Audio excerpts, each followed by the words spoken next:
My understanding is that when you get health care as the law progresses, they can't charge, was it more than 40% in administrative fees now?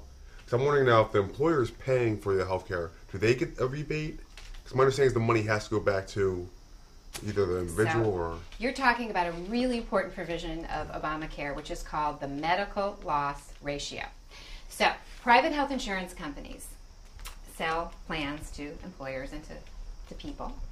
And private health insurance companies, up until the Affordable Care Act, could take your premium dollars and they could spend as much of it on health care and as much of it on marketing and bonuses and all of that as they wanted. There was no regulation of how that division happened.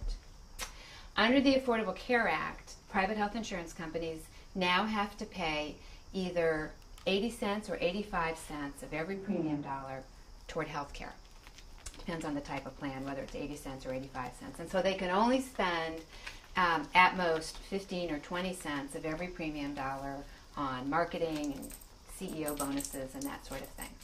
And that's called the medical loss ratio. Now, I will tell you why it's called that. Private health insurance companies are in business to make money.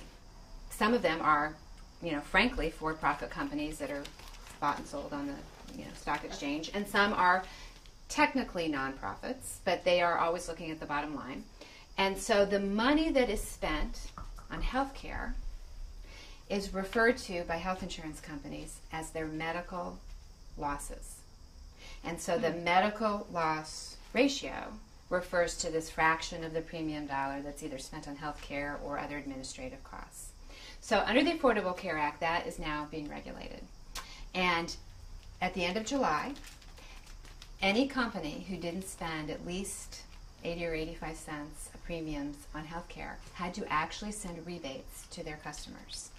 And millions of Americans got rebate checks. And the people got them personally if they bought their insurance themselves. So independent contractors, freelancers, and employers got the checks if you were fortunate enough to work for an employer that had a large group plan. Now, the people that got the checks themselves could just take those checks and put them in the bank. Employers do have an obligation. They don't have to give that money back to the employee directly, but they can. Or they can use that money to make the premiums a little bit less expensive next year. Or they can use part of that money to set up things like wellness programs that would benefit their employees. But they have to do something with that rebate check that would actually benefit their employees. So this has just been year one. I think 12 point something million Americans were affected by this, and their plan was not meeting that medical loss ratio, and that's great. But the really exciting thing is that this ratio is already having a very significant impact on the cost of health insurance going forward, because now private health insurance companies know that they can't just keep raising their rates every year. They used to raise their rates frequently, anywhere from 8, 10, 15%. And out in California, there was a company that raised their rates 30% from one year to the next.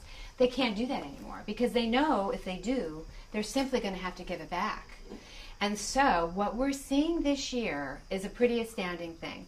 From 2011 to 2012, the average price increase of health insurance plans was 5.7%. And that was the lowest increase that we've seen since 1997. And it's mostly attributable to the fact that they know they're going to just have to pay the money back. And then there's a second piece of this, which is that states now have much more ability to reject rate increases proposed by health insurance companies. And in a couple of states, they've actually said to insurers, no, you can't have a 12%. And any rate that's more than 10% has to be justified. And a state can say, nope, sorry, 12% is too much, go back to the drawing board and come back to us. And we're already seeing that start to have an impact as well. So this is a game changer, and it's a piece of the law that I think hasn't gotten a whole lot of attention because it's a little wonky and it's a little complicated. But in terms of the cost of health insurance, it's going to have a very stabilizing effect on that. That's really good.